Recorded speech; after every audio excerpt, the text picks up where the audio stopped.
Good morning, students. Today we are going to see our next chapter for coordination chemistry, crystal field theory, CFT.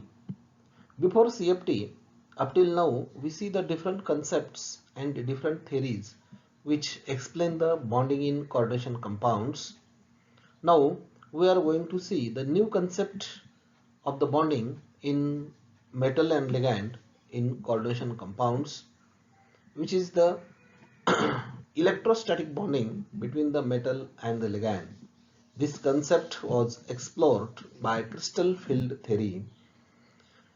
The use of hybridization as suggested by Pauling helped to interpret the geometrical shape of complexes, but hybridization by itself failed to account for the voluminous data which rapidly accumulated.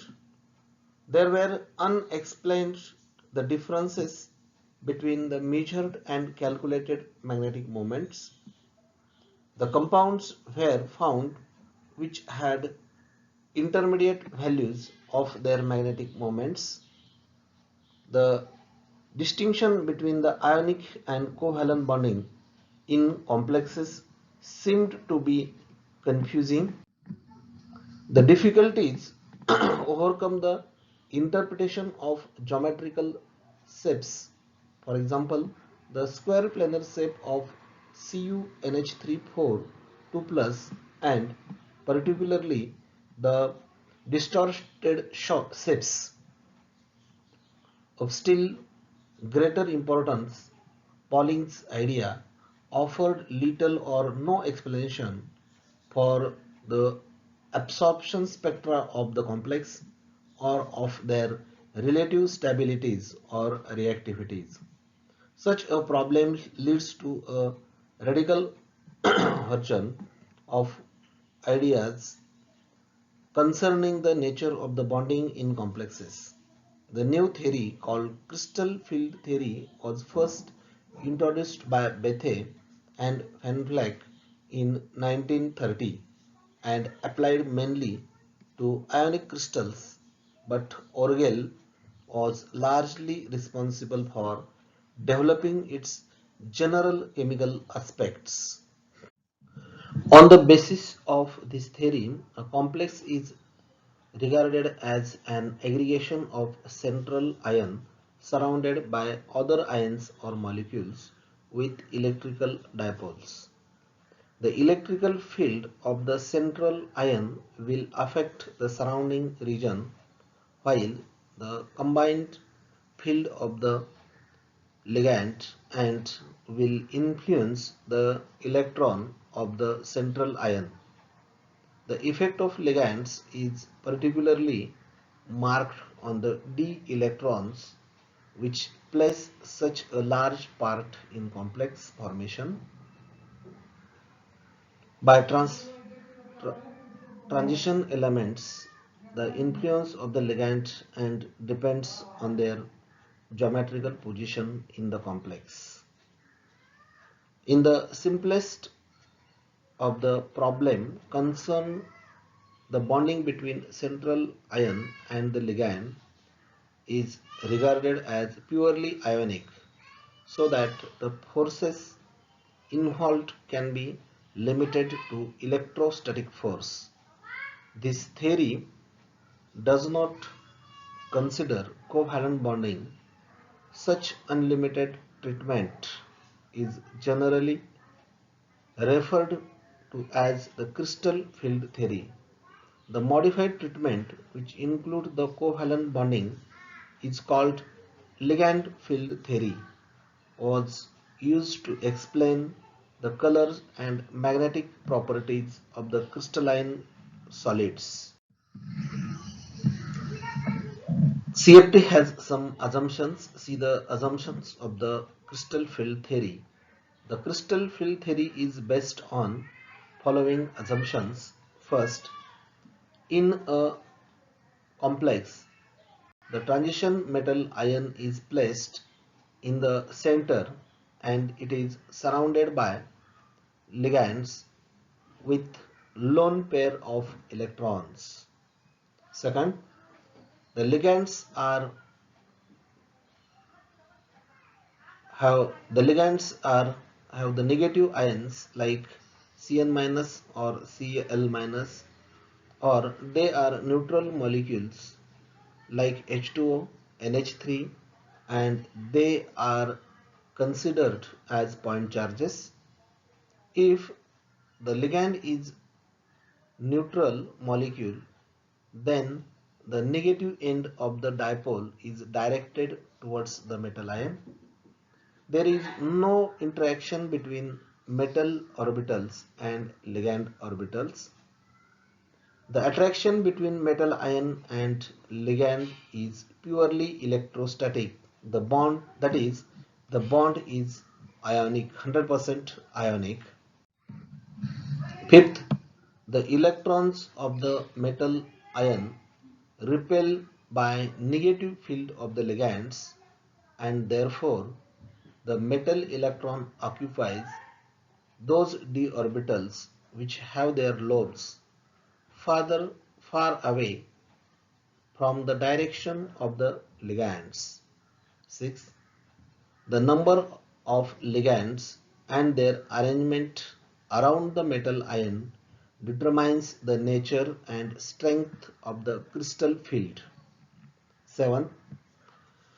The degeneracy of d orbital of metal ion is removed by the ligands when a complex is formed.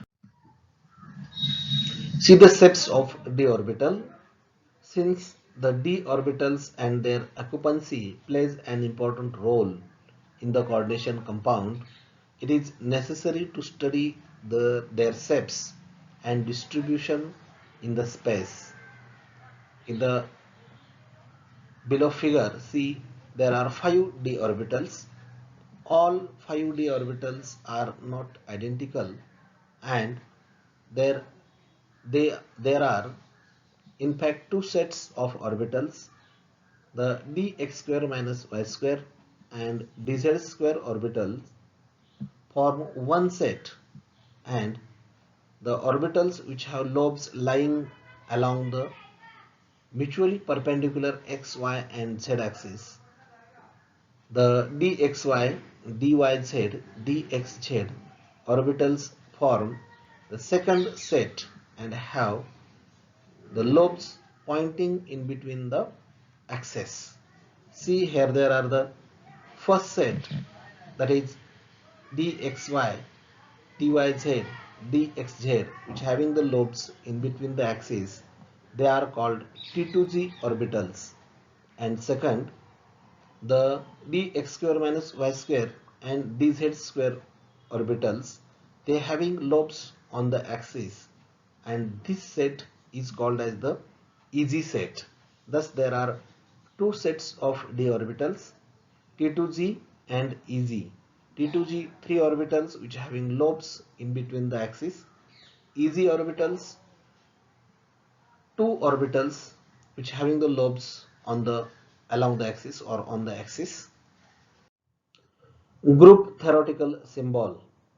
The dx square minus y square and dz square orbitals are collectively denoted as EZ, and the dxy, dyz, dxz orbitals are collectively denoted as T2z.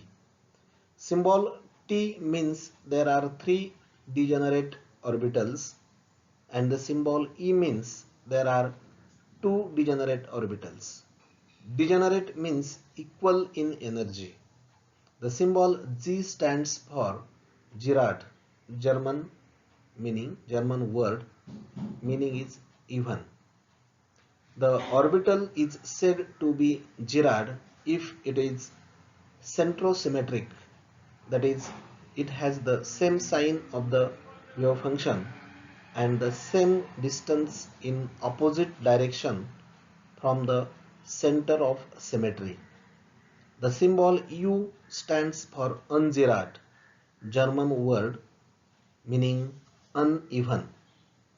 The orbital is said to be ungirard if it changes the sign of wave function at the same distance in opposite direction from the center of symmetry.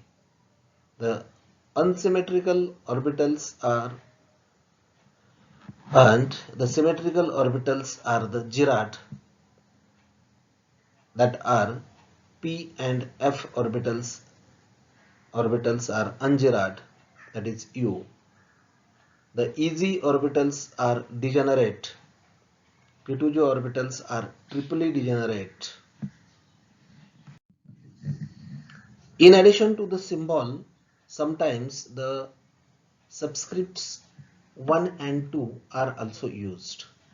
The subscript 1 and 2 means respectively that the orbital do not change sign on rotation about the axis, and that they do not change sign on rotation about the axis diagonal to the axis. Thus, the metal S and p orbitals are designated as A1G and T1U. The symbol A denotes the singly degenerate orbitals. Degeneracy of d orbital. See in the figure, there is the particularly crystal field splitting in an octahedral field. In a free metal ion, 5 d orbitals are degenerate, that is energetically equals, and electrons which occupy the such orbitals do not do so according to the rules of maximum multiplicity. Crystal field theory is basically concerned with the effect of different arrangements of surrounding ligands on the energy of d orbitals.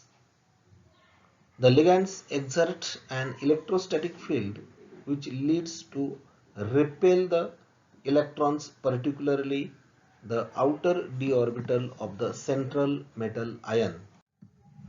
The repulsion raises the energy level of the d orbitals in the central metal ion. If the d orbital were all alike and the ligaments and the ligand field affected them all in the same way, the 5 d orbitals remains degenerate at the higher energy level. This is we see in the figure also.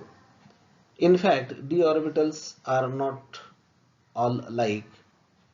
They form two groups according to their orientation in space. Those d orbitals lying in the direction of the ligands are repelled more and raise their energy with respect to those lying away from the ligands. As a result, degeneracy of d orbitals becomes differentiated in presence of the ligands. This effect is known as crystal field splitting. This concept formed the basis of crystal field theory. By preferentially filling the low-lying d orbitals by electrons in the complex may be stabilized. The gain in the bonding energy achieved in this way is called crystal field stabilization energy, CFS